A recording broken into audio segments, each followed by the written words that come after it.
There's something very weak coming through. A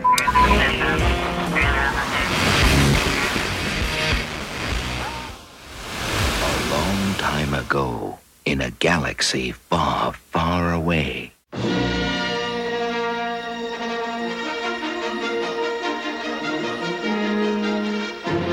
Hello, fellow Galactic listeners. I'm Todd Hoffman, and this is WSTR Galactic Public Access, a Star Wars podcast.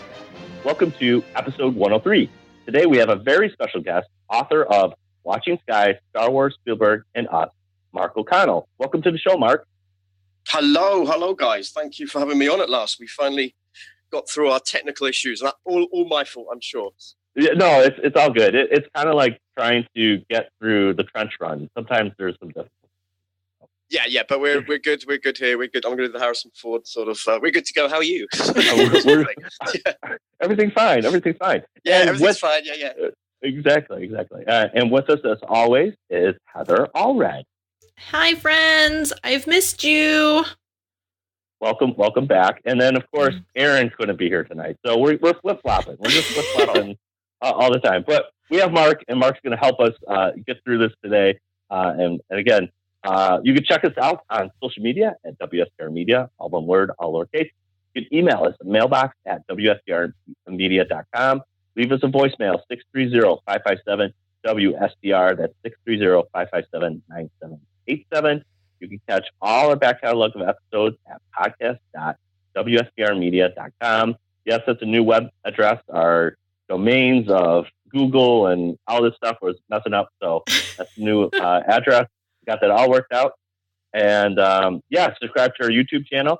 You can go to youtube.com, search for WSTR Media, and subscribe so you don't miss any live streams or any other content. And then this podcast is brought to you by audible.com.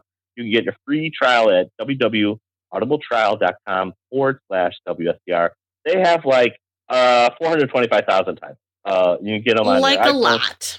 Like a lot, wow. Yeah. Like you can get any kind of book you want. Aaron mentioned this. There's cooking. You can get a cookbook and have it read to you.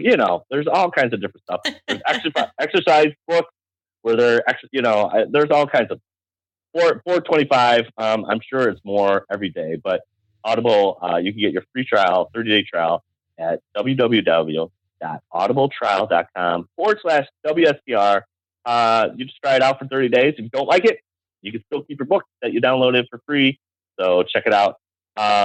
We also got merch. So if you're looking for those last minute Christmas items, like you're desperate, you need somebody that has Star Wars love, but you don't know where to get them, you can go to store.wstrmedia.com. And we got shirts, hoodies, mugs, the whole nine. You can check it out there. Heather, what kind of news of the week do we have? Can you tease us a little bit? I have some teasers, and they're going to be a couple head scratchers, so stay with me, guys. Okay. All right, I'm ready. Sharks with laser beams. Okay. Then I have little piggies. All right. We don't know if they went to the market. We don't know if they went home. They're just little piggies. Right. Yeah. And then absolute power. Yeah. Okay. Those are good. So stay with us. I mean, they could really be anything. They could be anything. They could be. Okay. But okay, so let's move on to our main topic. And now for our feature presentation.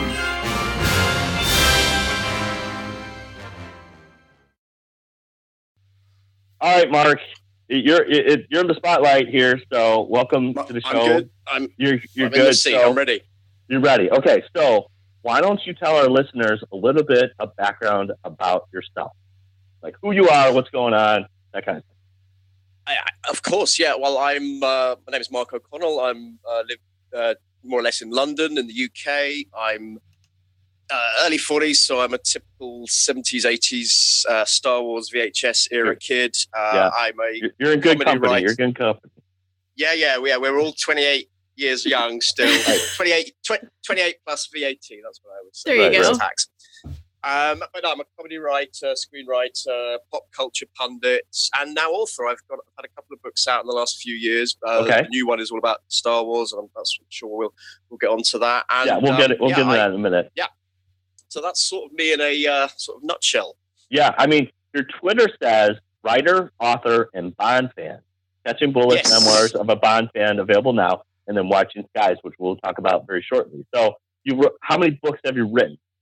2? I've written 2 books. Yeah, okay. 2 books so far. Okay. Yeah, the third. I'm working on the third at the moment. Okay. 2 books. And I always say, because people sort of, I'm sure you guys won't, but often people say, so are you a Bond fan or a Star Wars fan? And I always say I'm both. And it's actually James Bond, to me, for various personal reasons, represents home and family, whereas Star Wars is the childhood friends I still know, if that makes sense. That makes sense. Yeah, that makes sense. Yeah, totally. You could talk about Bond here too. That's fine. We're open. Yeah. No, it's all good, and there's loads of crossovers as well. And, yeah. All the studios and a lot of the crew. In fact, in 1983, the guy that shot Octopussy, which was Roger Moore's film that year, he also shot Return of the Jedi. So there's a lot of shared DNA on those movies. There you go. Yeah, but it was a publisher. I'd done the Bond book, Catching Bullets, and a different publisher approached me and just sort of said, would you do a Star Wars book in the same sort of style and the same sort of mix of personal memoir and reappraisal of these movies? And I said, yeah, hell yeah. When a publisher comes and says, do you want to write a Star Wars book? You sort of go, yeah, when now? Right, yeah. We'll do it now. So, yeah, I was lucky, and you sort of don't turn those chances away. Absolutely. Yeah, there you go. So why don't you, before we get into the book, why do you like Star Wars so much? It's part of my movie DNA. Movies are vital to me. They're sort of my life force, and they were from when I was 5 or 6. And then these, those original trilogy films were like, you can't underestimate these sort of cultural and personal impacts they had. And these films came to us. I mean, Watching Skies goes into it in a lot of fun and sort of nostalgic depth. But these films came to us. My parents would go to the movies. They would go and see their Elvis movies and their Julie Andrews musicals and their westerns. But Star Wars, that was when the movies came to us, whether it was the plastic figures, the bed sheets, the lunch boxes, the T-shirts. All the merch. Yeah, all the merch. And I was more aware of Star Wars through the figures in the beginning than I was the movies, because it was actually easier to go and grab a figure from the local toy store or department store than it was to maybe hope for a television broadcast. Because when the Jedi came out, I did see Jedi at the movie theaters. That was my first live experience of Star Wars. But we didn't have a VCR player till late '84. So the whole idea of renting out a movie, I was me and a lot of other British kids were always at the mercy of British TV schedulers and broadcasters. So that's what Star Wars means to me. And it means... Wait, Mark, you didn't have it on demand and streaming at your fingertips back then? No, not at all. No, I mean, we would get... I mean, I always say this. I don't want to be the old man sat on the rocking chair, sort of pointing at cards, going, sort of cars, saying the cars will never catch on. It'll be horse and carts forever. I'm not doing that. But yeah, I didn't have any acts. There was no on-demand. We had a video store that was actually part of a petrol station or a gas station. And that was like an Aladdin's cave of just random titles. And they had one copy of Empire Strikes Back, and you had to sort of put your name in a diary and book it. And people, I was sort of thought, well, it's kind of like Netflix. You're sort of seeing what they've got and circling it, adding it to a list. Right. I'm in the queue. I'm in the queue. Yeah. Yeah, I'm good. I'm the 117th one now. I'm so near. But I did Empire Strikes Back as a film actually eluded me. I never saw it for a long time.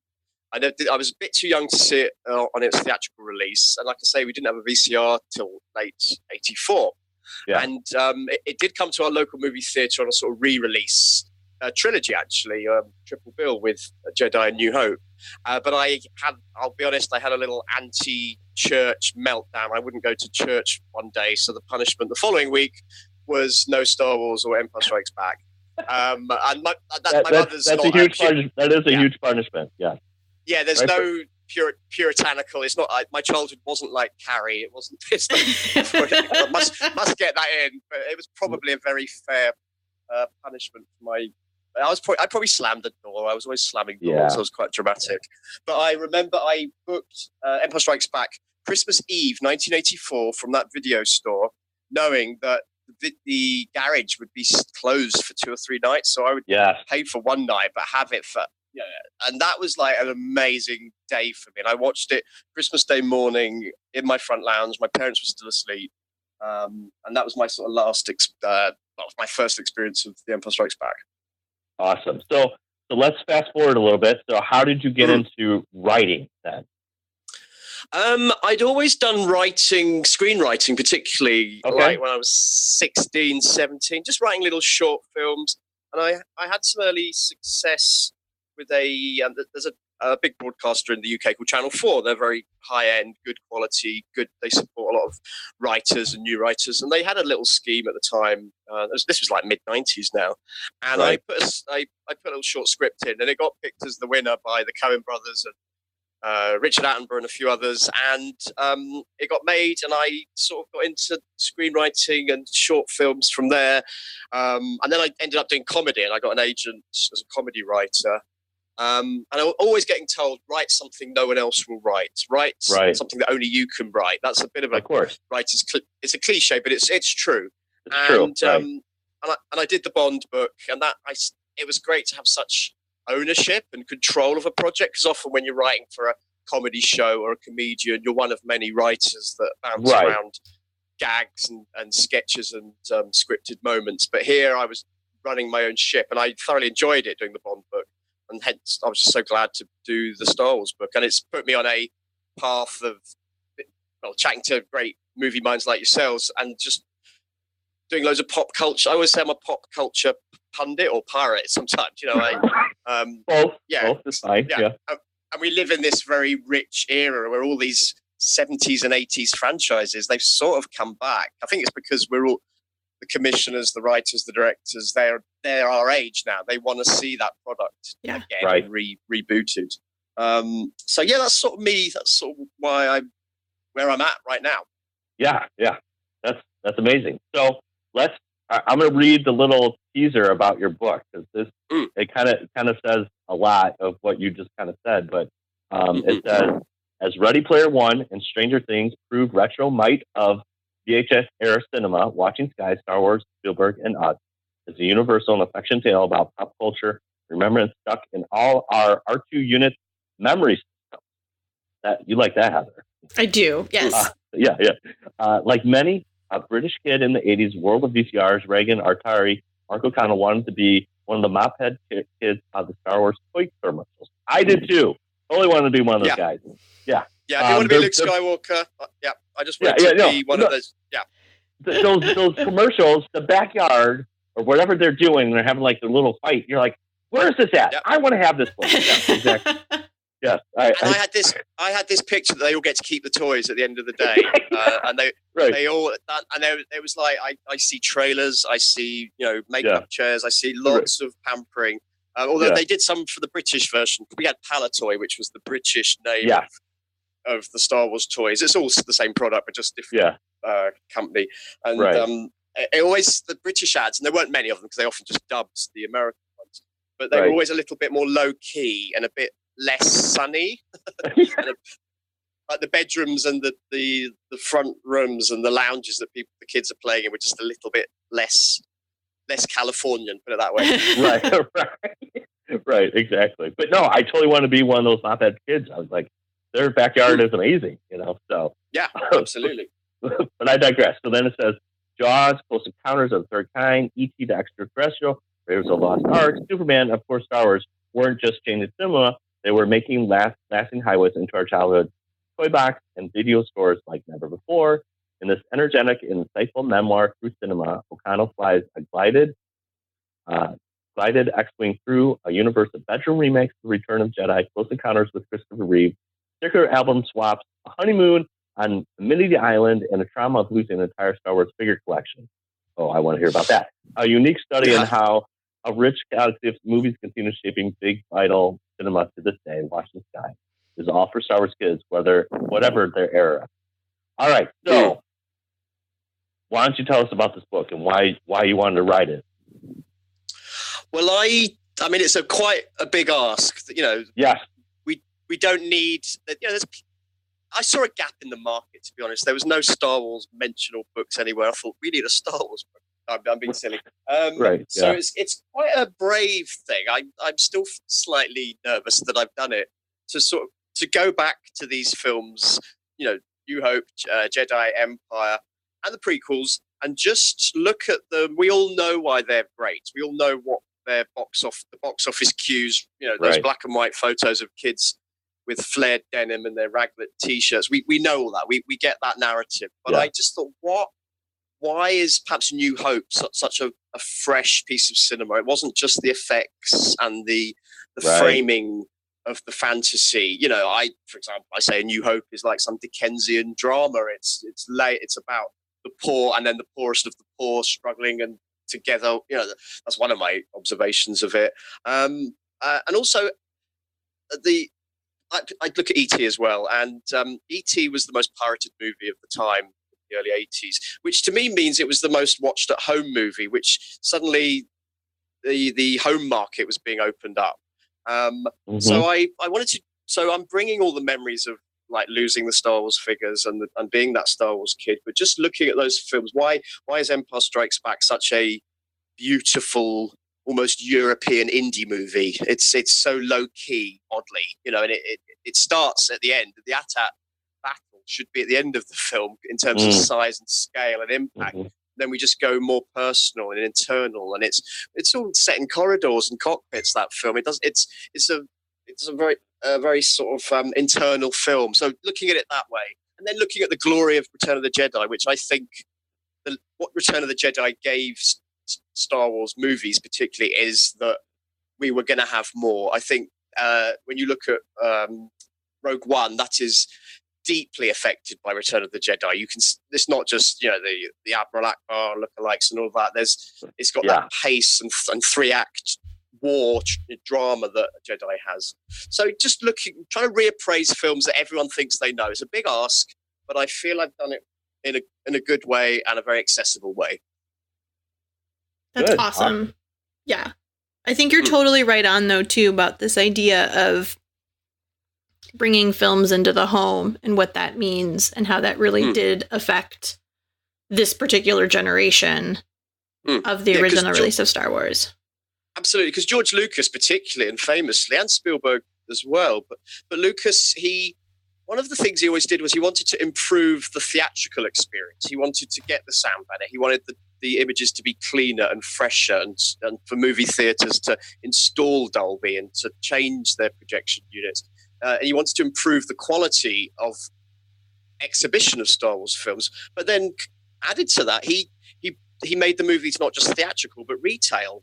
Star Wars was one of the biggest players when VCRs and the video store revolution kicked in. And I'm assuming it's the same in the States, but when Star Wars or The Empire Strikes Back came out on VHS, it was as important to have a copy of Star Wars or Return of the Jedi for your house as it was to have a new microwave or a car with a sunroof or a cordless telephone. Right. They were like important lines in the sort of history of society. I'm sounding a bit grandiose here, but I do think there's yeah. I was going to say you bring up a good point because just what you said a little bit ago, as far as like Star Wars for me is more about the action figures because that was more accessible for me in my childhood as well than to get in that copy of the VHS. Because here's another thing, not to sound like an old fart, but they didn't release movies 2 months after they're out of the theaters. You had to wait I know. years. And you couldn't have anything on demand. So, like you said before, like I had the same struggle as in my childhood trying to get that copy of Empire at the local video store. It was a struggle. It wasn't there, And I bet you wouldn't have it any other way. That's right. It was the same struggle, and I'm like, I wanted to get that. And once you did, like you said, you just watch it on repeat because you couldn't have that same experience. And so that's why like toys and stuff kind of mended that gap. But like in today's age, I mean, the movie releases, it's out 2 months early because the studio wants to make more money off of that. You don't have that. Yes. You don't have that in the late 70s, 80s era. That wasn't the case. Yeah. Well, I think with the figures and the merchandise of Star Wars, yes, it was a revenue-making business plan of George Lucas's. Of course it was. But that money also fed into future Star Wars movies, future technologies, THX, sound systems, and even you can trace the revenue of Kenner Toys to probably the money that Lucas fed into the early days of Pixar. But he was so yes, there was a business angle to it, but he was bringing the folklore of those worlds to us in a very marked way. I mean, it wasn't the first franchise or series of films to have action figures. Planet of the Apes and Star Trek were doing all that earlier, but obviously the whole Star Wars revolution, it just took off. That I call it the sort of plastic revolution.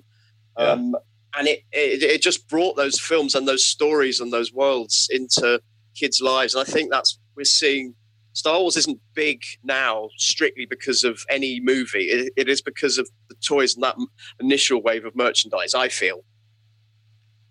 That's I interesting. would agree. It reminds me a bit. So, Mark, for a little bit of quick, Heather history here. So, my entry into Star Wars basically is due to my brother Bruce, and he was one where he had the figures, he had a few of the t-shirts and stuff like that, and it was always something for me where I would see him have these things, but again, like you're saying, you don't have this ready access to watch the movie all the time.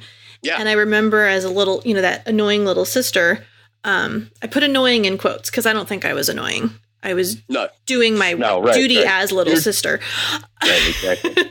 But you're kind of like, why are you still into this kind of a thing? Why, what keeps you connected so much?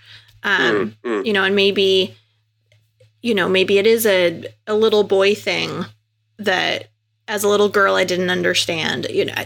I don't know, but it was just a little story about me that kind of came as you're talking. It makes a lot of sense. This culture and community that was built, because even now you see someone at a store wearing a Star Wars t-shirt and you kind of instantly have that, like, what's up, dude? Like, you're connected. I got on the train this afternoon. I went into my local town and we got the train home, and there was a guy sat next to us in a Star Wars t-shirt, and it was just like, I'm with my people. It's fine. We're good. We're good. Okay. We're good. But I think also there was those toys created a currency of communication. It was a sense of belonging. Because we didn't always see the films. We didn't always own the films. But, if you knew a kid that had 2 stormtroopers and he's got a spare X-Wing, invite him in, and it became like a social currency. Right.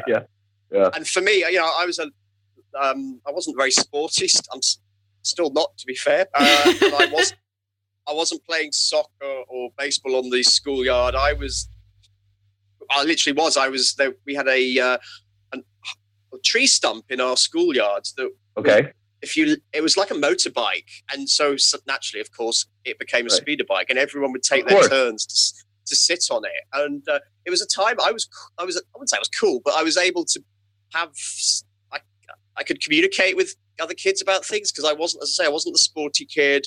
I wasn't doing the swimming regattas or whatever they were. I was the little slightly dumpy kid, desperately scouring all the department stores for Princess Leia in her Bespin robe. Right. I said that out loud, didn't I? Yeah. I was like, it's forever recorded. Yeah. Well, actually, the book goes into that, because that was one of the figures I lost, and I never got her replaced. Oh. I got some of the others. Yeah. One day. Right. So, what excites you about the Spielberg and Lucas connection there that is important to cinema? Historically they wanted to reclaim back the movies for younger generations. Kids at that time and young adults, they were moving away from the movie theaters, the big movies, Poseidon Adventure, Planet of the Apes. They were still slightly looking at the older generations and our parents. Then suddenly cinema went youthful again with Star Wars and Close Encounters and E.T. The stories I love the domesticity of all the Spielberg early films, Close Encounters and Jaws. It just even now feels so prescient and relevant. And I think actually there's a lot of that in Star Wars. I liken the first Star Wars movie particularly to I'll get shot down for saying this, but it's almost a remake of American Graffiti in a very different way. Oh, in a very different way, yeah. Yeah, you've got the characters sat on their bench seats in whether it's Ford Buicks or all the different old vintage cars, and that's exactly what's happening in the cockpit of the Millennium Falcon. And it's all about who's behind you, who's over your shoulder. Loosely, I'm not obviously they're very different films. So I can see that in New Hope and Empire Strikes Back. There is that sort of simple domesticity, and it's not just do we see kitchens and do we see people having normal lives. It's the basic way those characters are created. You know, it's basic good and evil. It's instantly accessible, and you understand who the good and the bad guys and the ones maybe in the middle are. Mm-hmm. Wow. I like that. Yeah. Sorry, my brain is like that's like really good, and it's like taking time to. So for someone who's going to pick up your book, what do you hope they get from the book? Is it a sense of going back into their childhood?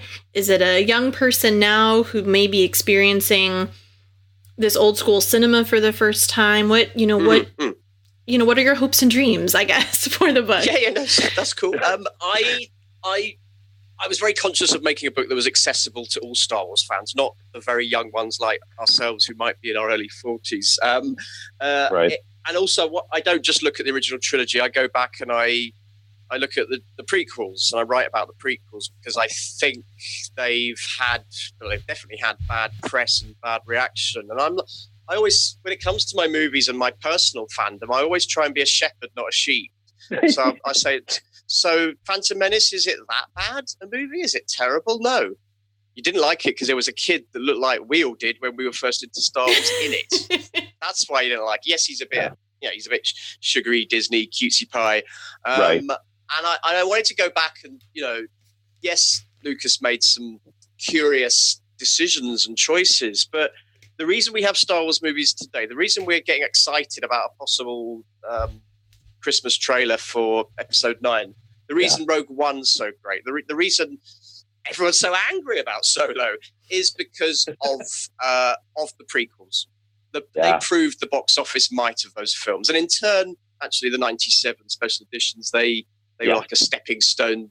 Yeah. And people complain about George Lucas. Oh, he tampers with this. He renovates too much. He won't leave it alone. Well, he's in doing that. First off, it's his product. He's put his life, literally his life and soul and blood and sweat into those movies. He can do what he wants. Sorry, fans, but he can. He's allowed. Right. Yeah. But when he was renovating A New Hope and adding a sound effect, or later adding the title A New Hope on the crawl, he was keeping those films current. Always relevant. Yep. Yeah, I don't know about you, but if I get a new television set or a new Blu-ray player or a new sound system, it's always an old Star Wars movie I put on as my sort of, are we working? Are we hitting does it work? Yeah. And that's because George Lucas has kept those films he's renovated them and kept them current. And so when people complain, the prequels did A, B, and C, yes, they made some mistakes, but there's actually some mistakes in Return of the Jedi. And I do go there, and I love Return of the Jedi. It's sort of my favorite Star Wars movie because of it's the first one I properly saw at the cinema. I say it's my favorite Star Wars movie. The best Star Wars movie is always Empire Strikes Back, because us fans, we can have a favorite and a best. I think that's right. Yeah. We can argue different for that. things. Yeah, there's two different things. So that's why I want readers to look at these films, and I look at Force Awakens and a little bit of Last Jedi as well, and because I think Force Awakens is a beautiful piece of mainstream cinema. I think it was a cinematic film in a way that perhaps some of the prequels weren't, and I love it for that. It feels like a lost CBS Fox video from 1985. It's like episode 4, or I love it for that. And so I look at that film and how that works, and also look at it as, because I'm when I saw Force Awakens, I was that horrible thing we didn't see coming called adulthood, and I sort of like I do. I don't do the old man looking back thing. I try and keep these films current, because actually, if you look at Indiana Jones, Alien, Tron, Star Wars, those films have come back. They haven't actually gone away. So we've got to look at the current and the now of Star Wars. I always look at the movies. I'm less plugged into the extended universe of the great novels and comic books. I love that they're there. Because I think that's an important part of an extension of the storytelling genius that Lucas gave the world of Star Wars. Well, and I really think like Lucas and Spielberg are always connected at the hip. Yes. You have Indiana Jones, which is a collaborative project, but when George was working on Revenge of the Sith, Spielberg was there because he was doing a lot of animatic stuff to kind of frame everything out, and he took some of those visual guys and went right and did War of the Worlds. He took exactly what George was doing, and then George was like, "Hey, why don't you stick around and you could direct some of Revenge of the Sith, so you get used to working in the digital format." And it's like, and then like even you look at Spielberg's Jurassic Park. I mean, he's using ILM to develop those dinosaurs, and also Stan Winston is another key player in that, with like all the creature stuff that both George and him kind of use. Stan Winston for the infamous holiday special made all the Wookiees. So it's like there's a lot of connection and a lot of shared resources that those two have used over time, and I think it's important for cinema. Yeah, and they've nurtured it as well. They've like, as I say, George Lucas helped fund. He wasn't the only person. Steve Jobs obviously got involved as well, but Lucas funded and saw the potential in what John Lasseter was doing, and all the guys and gals at Pixar, and he invested in that, and that's obviously become this great, fresh animation studio that we all love and hold so dear. I love Lucas and Spielberg. I would still love for Spielberg to do a Star Wars movie. I actually think Spielberg's at a really interesting place in his career. I think I think The Post recently is one of his best films, and I really liked obviously Ready Player One, just because it was I love the book. I love the book. Yeah, you can't beat the book, but yeah, no, of course. But I did love the movie. I'm not too in love often with these heavily CGI worlds. I know. I loved what he did with that, and I just thought, and it's this choice of camera movement as well that Spielberg is using now. I just think, give him a Star Wars movie. I know he wouldn't do it probably without George being more involved, and he's got his own franchises, but they've always kept their eye on the future of their industry. Like Spielberg, his last few films, and I can't remember her name, but he's got this editor lady in who's working with Michael Kahn, his editor of choice, and you can see that she's probably going to take over. And Spielberg's very conscious of bringing a lot of female talent into his productions and world, as he should, of course. Yeah, and let's not. I mean, Kathleen Kennedy is like a producer on most of Spielberg's stuff. Like, all the way through, so I wouldn't be surprised if that relationship, that eventually he might say, yeah, I'll do it, but it might be more of a similar to kind of like the Ron Howard thing, where he kind of came in and saved. There's some familiarity with what Georgia does, and Ron could do that with Solo. I think Spielberg would be one that could do something in that realm. I think maybe it's more of a respect thing and to say, well, this is George's, but Kathleen Kennedy, George, and Spielberg are all connected. It's like they're very tight. These are not strained relationships. These are very strong relationships. Yes, and I don't know if you saw the recent Thalberg Awards ceremony. It's on YouTube, where Spielberg introduces and gives Frank Marshall and Kathy Kennedy the Thalberg, and the friendship, and it's more than that. They're soulmates, they're family, those crew of collaborators, and it was lovely to hear. And I think Kathy Kennedy and Frank Marshall may have been rumbled in Spielberg's office when they thought they had more time alone. Put it that way. Yeah. It's a great story that he said, I think you two are getting together, aren't you? But yeah, I wouldn't say it's a dynasty, but it's a great family of creatives. And George has taken a little step aside. I don't think he's still heavily involved with lots of things. Of course he is. He has to be. But anyway. Nice. Well, Mark, I think you've done an amazing job with giving us the excitement to read your book about the history of Star Wars. And you've touched upon our current state of Star Wars. I think Todd and I really want to know your thoughts on the future state that is Star Wars. Right. Well, just the whole thing, or the movies, or all of it. Well, let's just stick with. How about what do you want to see out of episode 9? Episode 9. Yes. Yeah, I think that's where I was going. Yeah. Sorry, I made it bigger than it was. Yes. No. Yeah, because like future of Star Wars, it's huge, but like let's just focus on the next movie that's coming out, which is episode 9. Good. What do you want to see from it?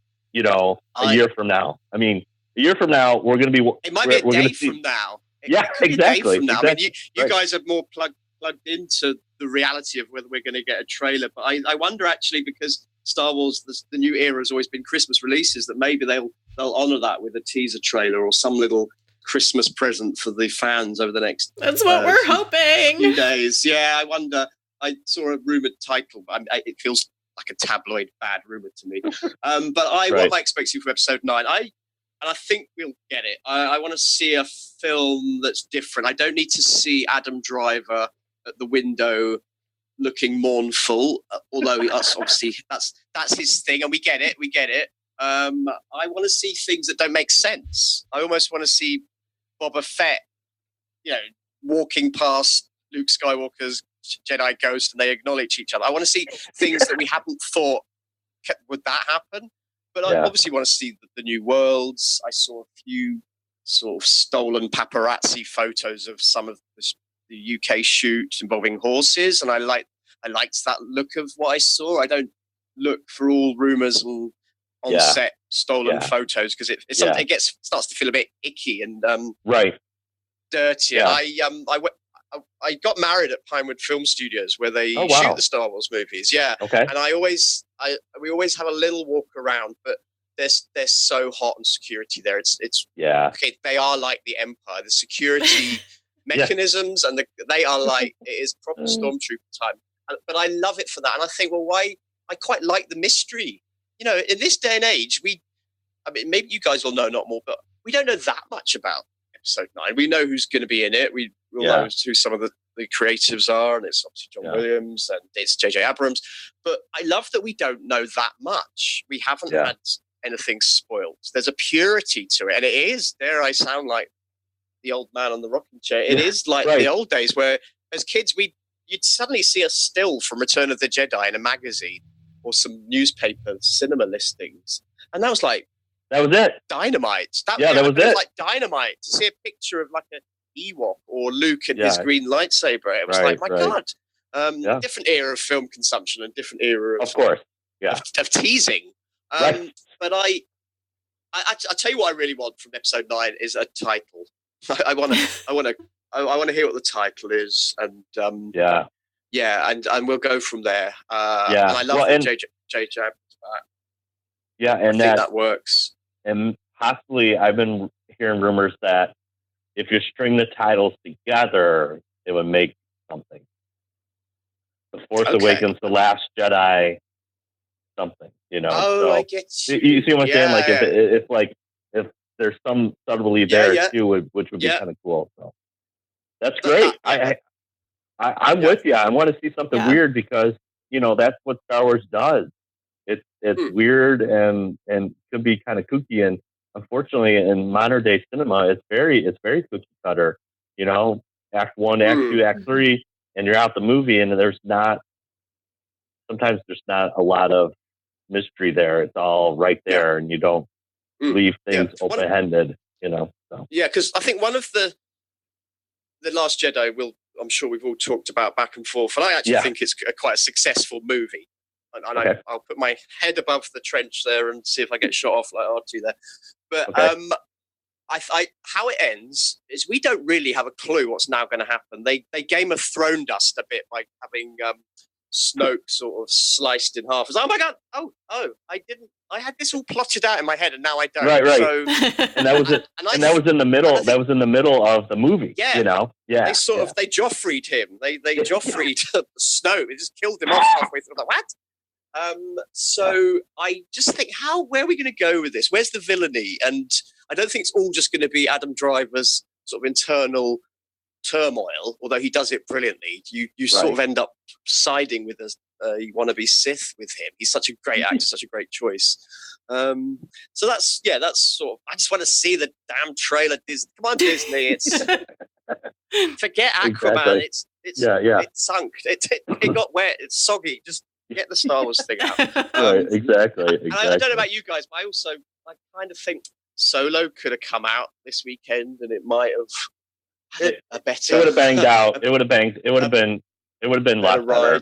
Yeah, it would have been a lot better. But they wanted to cut that loss in the fiscal year, so they're like, we're Ursula and May, get it done, and I don't want to see it again. So, but it's unfortunate. Yeah. It's unfortunate.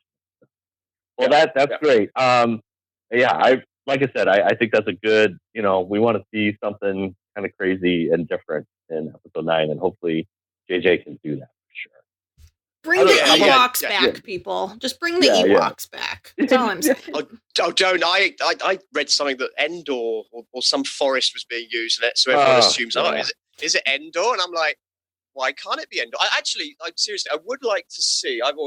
My fan notion is that the Emperor didn't quite. He sort of did a Gandalf and didn't fall to his death. That's my pitched fantasy, and that and I don't mean this jokingly, that I want to see a Star Wars film start on a derelict, abandoned Cloud City. Oh my gosh! A guy, a struggling old person, his tattered robes are dragging through the corridors and knocking a stormtrooper, and it turns out, and it's Wedge as well. It's Dennis Lawson. He gets a signal. That's how I would do it. But sorry, I'm fanning now. That's okay. That's okay. Yeah, what we do. Yeah, that's what we do here. That's awesome. We'll see. Also, I wonder if we might see Ewan McGregor in the trailer. If they might pull that rug pull. I don't think they're going to do anything that surprising. I don't know. It's hard to say. You never know. They might, because they want people to be talking about this for the next year, because we are going to be a year away. They might pull something off. But I think honestly, we're going to get a title. We're going to get a title before we're going to get a trailer. So we'll just have to wait and see. And hold That's what I felt. Yeah. And we had the Easter. Same everywhere, but it was the trailers tend to hit Good Friday, Easter. And I can wait. Yeah, we can wait. Just give us throw us the turkey bone. Give us the title. That'll do. Right, exactly. Turn off our social media with Christmas, knowing that we've got a title. There you go. All right, Heather, should we move on to Katina Chat?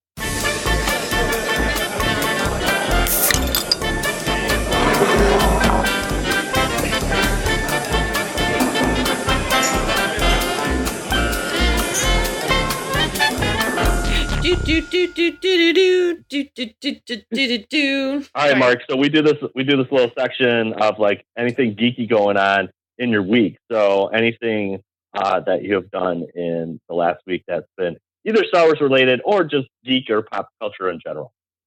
Okay. Right. Yeah. Go for it. All right, Heather. What about you? Yes. Yeah. So, not a whole lot. I'm gonna be a little. So basically, I've started rewatching this show called Leverage that I really dig. It's not on the air anymore. I've got it all on DVD, but that's been sort of my visual geeky element. They're basically thieves and they do good stuff. So that's been my visual geekiness. But sadly, the week has been... Well, I don't want to depress our fans, but I've spent a lot of time in hospitals recently, so it's been a little bit different for Heather. But I am today You guys can't see it because this week we're not live streaming, but I am rocking an ugly Star Wars Christmas sweater. So That's the only way you can rock the holidays. That's right. this is what I'm saying, people. That's right. Mark, how about you? You have anything geeky going on this last week? Yeah, despite all the sort of holiday Christmas drinking obligations that us Brits seem to force ourselves into, and then go, why did I'm 90% Pinot Grigio at the moment. I'm just like drunk so much wine over the last 2 weeks. But we've actually watched a lot of movies, and we made a conscious decision to catch up with the 3 big releases. So we saw Bumblebee last weekend. Oh, nice. Mary Poppins, Odeon Leicester Square, which is amazing new flagship cinema in London. And then we saw Aquaman yesterday. Oh, cool. So I feel I've ticked my boxes. I don't know if you guys have seen it yet. I wasn't a fan of Aquaman. It was okay. I expected more, but I don't know. I don't know what your thoughts are on it. If you've seen it yet, I haven't seen it yet. I don't think, Heather, have you seen it? No. Yeah, I was gonna say I heard that Bumblebee is more in the Spielberg kind of ET realm, which I thought would be interesting. So I definitely want to see that before I see Aquaman. So. Yeah, Bumblebee. There's a purity to Bumblebee.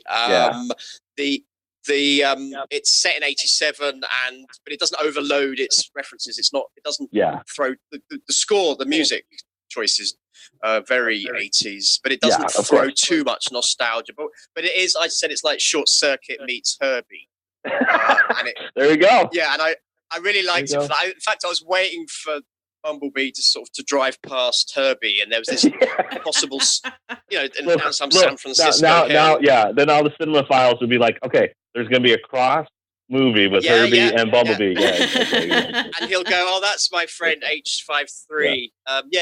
He's doing some scouting work. Yeah, that's my sort of weird twisted fandom.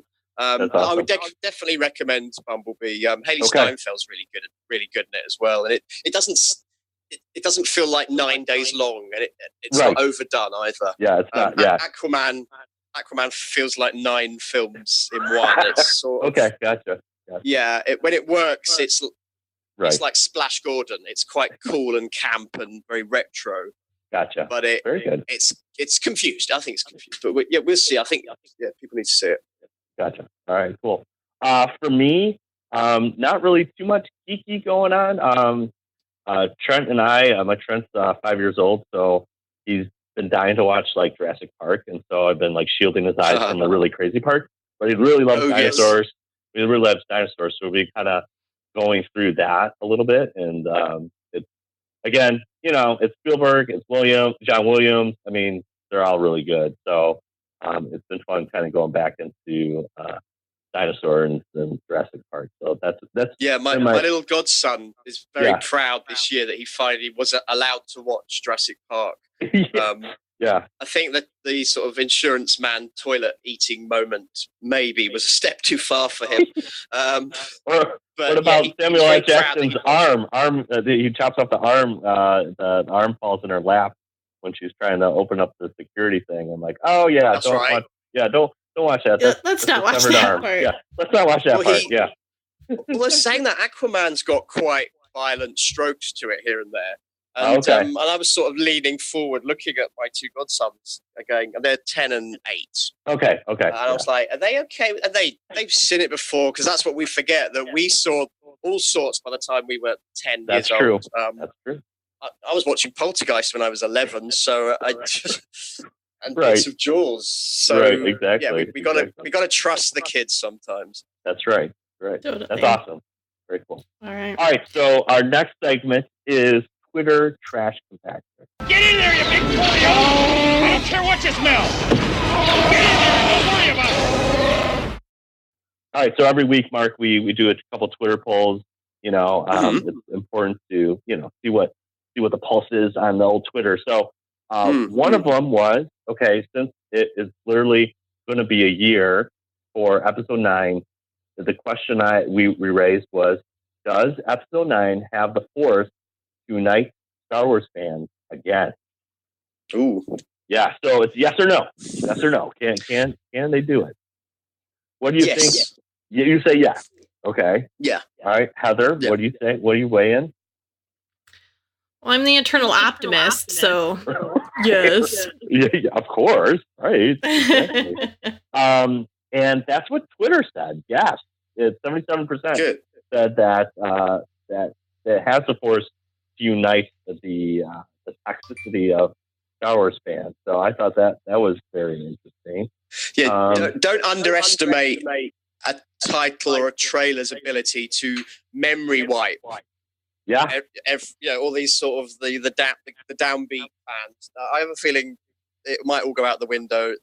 That hostility will still be there, but that's because social media's still there.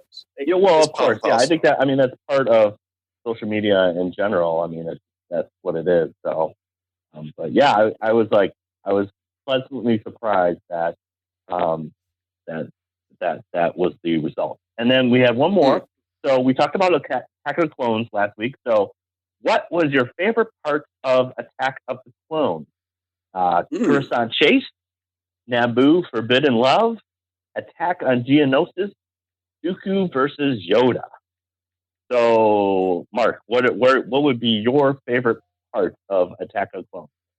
So, can you say the options again? Sure. Coruscant Chase. And so I kind of went in chronological order. Yeah. Coruscant Chase, Naboo Forbidden Love, Attack on Geonosis, or Dooku versus Yoda. I would go with the Forbidden Love because actually my favorite moment as a Star Wars fan of Attack of the Clones is there's a couple actually, but one is when they're in the gladiatorial sort of arena and the Across the Love theme kicks in, and it just gets me that it's a beautiful. Obviously, it's a beautiful track from John Williams. And I love that moment. So I'd possibly say that. And I love the wide shot of the Tusken Raiders camp where Anakin is sort of asking for where their whereabouts are. I love that. Just that image. All right. Heather, what about you? What's your favorite part? Oh man, I don't know. What do you think? I think. You think? Yes. Gosh. For me, it's not the romance for sure. Okay. All right. Okay. There's just an awkward age gap. Awkward. Yeah. Awkward. Yeah. Well, yeah. Aaron and I went into that a little bit, but I mean, yeah.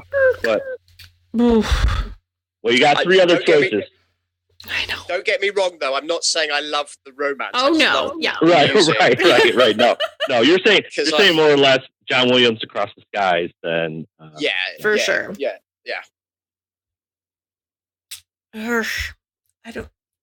I might have to go Yoda. Okay. All right. Cool. I just like Yoda. Both of those got not a lot of votes. So the most votes got Attack on Geonosis, which is 67%. So, and then Coruscant Chase. So there you go. So I like also the scene on Kimono with the sort of almost Close Encounters aliens with their long, thin necks, and they're just slightly surreal.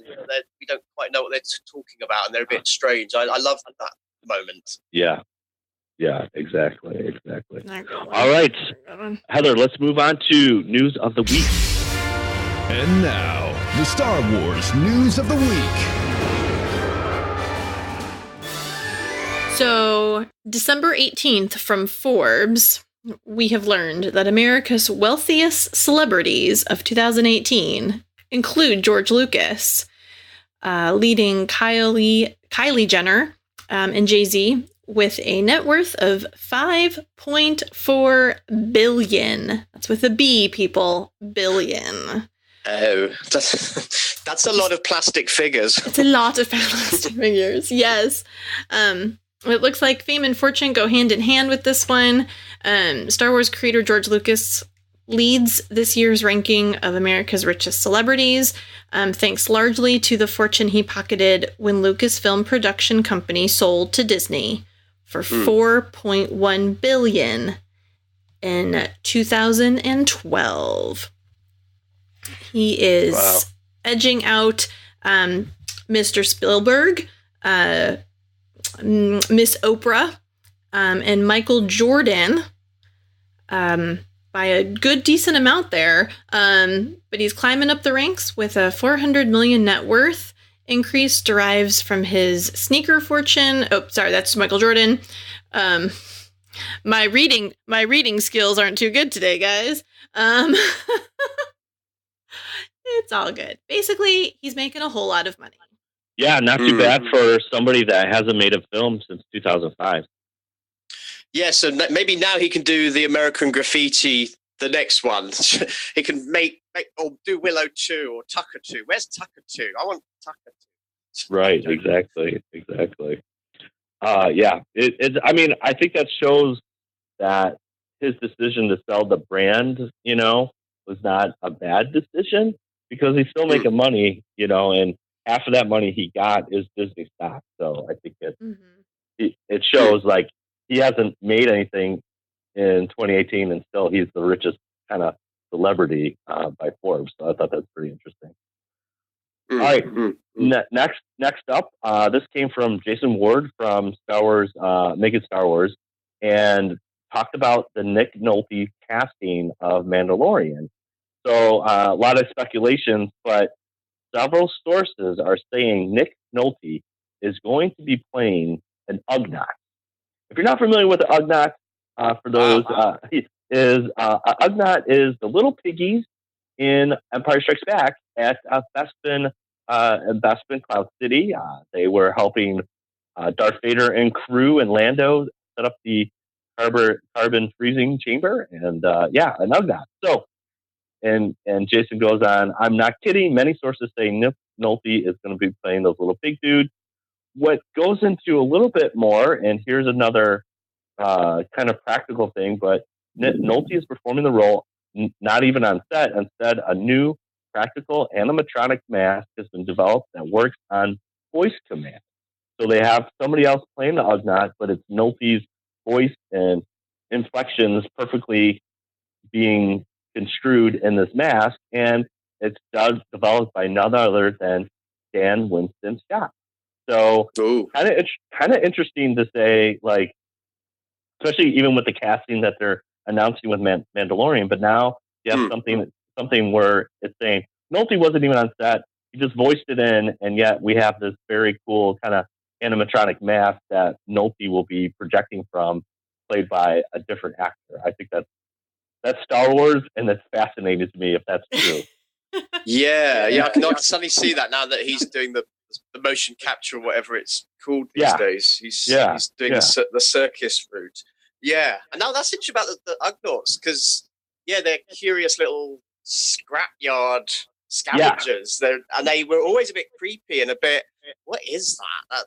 That makeup's a little bit too sinister. In a very sort of dark moment in that whole film. Right, and we didn't, and they were playing catch with C-3PO's head. That's sinister enough. Yeah, absolutely. But there's some good little names coming into the Mandalorian sort of casting family. I love the idea. I read something about Carl Weathers might be involved. Yes. And Pedro Pascal as well. He's such a good. Oh, he's so good. Leading man. I was expecting him to be in a Star Wars movie when they announced this. I'll live with that. He's a good guy. Yeah. All right, Heather. What else we got? We got one more. Yeah, so rounding us out, on December 20th, Forbes, looks like we've got a title here of box office. Star Wars 9 must prove that Last Jedi didn't ruin Star Wars. So this past Monday was the 3-year anniversary of the domestic release for Star Wars The Force Awakens, and Saturday marked the 1-year mark for Star Wars The Last Jedi. And today will be 1 year until the domestic debut of our untitled Star Wars Episode 9. If history follows, go ahead. Yeah, I was gonna say we could kind of stop there because really, like, it kind of goes into all the depth of what was going on and to read that Forbes. But I think Mark kind of hit it on the head. Like, a trailer or some kind of teaser or title might erase some of the negativity that happened with Last Jedi. But, right. And just based on our Twitter poll, I think it does have the force to kind of bring us together and make 9 something special, and show and reflect that in actual box office, sales. So what do you think about that, Mark? Absolutely. I do think, I like I say, I want a title because I'm fed up having to pause and go, is it 1X or X1? My Roman numerals, I'm like, no, it's 1X. We're good. I didn't get that wrong. It's not episode 11. Yeah. I agree. I think we're very fickle as film fans, and we get more angry if some of us didn't like the last product or the last title. But when there's something new coming along, we're quite fickle, and it's a new relationship or a new car, shiny, it looks great. And I just hope that maybe there'll be better fan behavior. I get the passion, I get the fight and the sense of control and ownership of the Star Wars movies. But when people are calling all sorts of horrible names and saying Kathy Kennedy can't produce a movie, like, this is the lady that did Schindler's List and Jurassic Park. I think she knows what she's doing. Trust me. Unless there's something really brave in the trailer. Like, I've always wondered, again in my slightly weird fan mind, that I'd like to see Jar Jar Binks as a sort of homeless Gungan.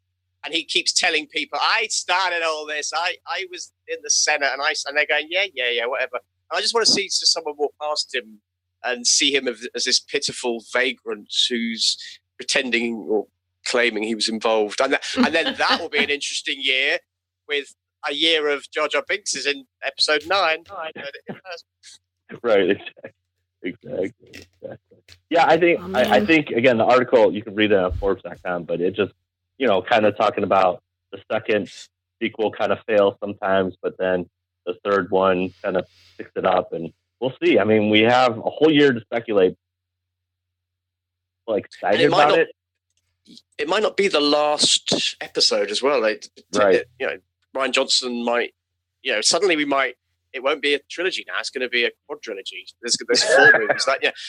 I wonder if they'll do a rug pull. I know Rian Johnson's going to be working on his franchise, if that's going to still be a thing. Yeah. But yeah, maybe we'll have a rug pull. Just give us a title already. Come on. Yes, exactly. Well, my title actually is A Rebellion Reborn. That was my title. But I just like the alliteration. I just wonder if we're going to go back. Right. But they always curveball us on the Star Wars titles. It's never quite what people expect, I don't think. Awesome. Well, let's end there. I think we've decided we just need a title, and then we can move on. So, that's it, guys. Thanks for listening to another episode of WSTR Galactic Public Access. Don't forget to check us out on our social media, WSTR Media, all lowercase, all one word. And we always want to hear from you. So comment, tweet, you can rate us on iTunes. You can email us at mailbox@wstrmedia.com. You can also call and leave us a voicemail at 630-557-WSTR, 630-557-9787. And you can check out our complete back catalog of episodes at podcast.wstrmedia.com. Visit our store at store.wstrmedia.com and check out all our great merch. So you know how to get a hold of us. So Mark, how do people get a hold of you on the socials? I'm on with Twitter, Mark O'Connell, but the O is a 0. I'm on Instagram, which is Mark O'Connell Writer, and we've got a great Watching Skies Facebook page at the moment, which has got loads of images and Star Wars fandom and celebrations. And my own website is www.markoconnell.co.uk, and that's where you can see the broader things that I do and where I'm coming from. Awesome. Yeah, that's great. That's awesome. It's been a real pleasure, and thank you for, you're across the pond, so we appreciate scheduling this and getting this together. No, No, I appreciate you guys scheduling it and letting me come on and talk about Star Wars like 2 days before Christmas. It's been actually quite cool. I feel energized for Christmas. I did this morning when I woke up. I feel energized for Christmas again now. So Good. It. That's awesome. Awesome. Yay! Well, it's been a pleasure. We'll definitely have to have you on again as we get closer to episode 9. So we can start. Oh yes, spinning. no, absolutely. I'd love to chat more. Yeah, start spinning those fan theories to after we get like a little trailer released here. So. Oh yeah, and I'll probably be. We'll all be wrong, and then we'll be angry. Probably. We'll be angry that we were wrong. And then we'll go on social media and be angry all over again. But no, let's all be nice. Let's have a good 2019. Let's be good fans. Let's all of us be good. Exactly. Couldn't have said it better myself. So, right. Well, next week, guys, we're probably going to talk about Star Wars because that's why you come to listen. That's right. And we might be on holiday too. We might take a week off. You might take a week off for the reason of the following. Have a very Merry Christmas and an amazing New Year. Yes, Merry Christmas and Happy New Year to everyone and all our listeners. I hope it's fun because this episode will drop on Christmas. What a present, Mark. You get to be their Christmas present. Do you know what? It saves me buying anything. This is really useful now. I'll just send a link to friends and family going, I did this with these great American friends. I've made this for you. Yeah. But no, that's right. That's right. Everyone. Yeah. Perfect. So, well, Mark, we have one way to end our episode. So if you are familiar, join us. If not, Todd, are you ready? I'm ready. All right. So this is podcasting. I wasn't familiar. I'm sorry. But that's it's okay. It's all good. Okay. Again, Merry Christmas, Happy New Year, everyone.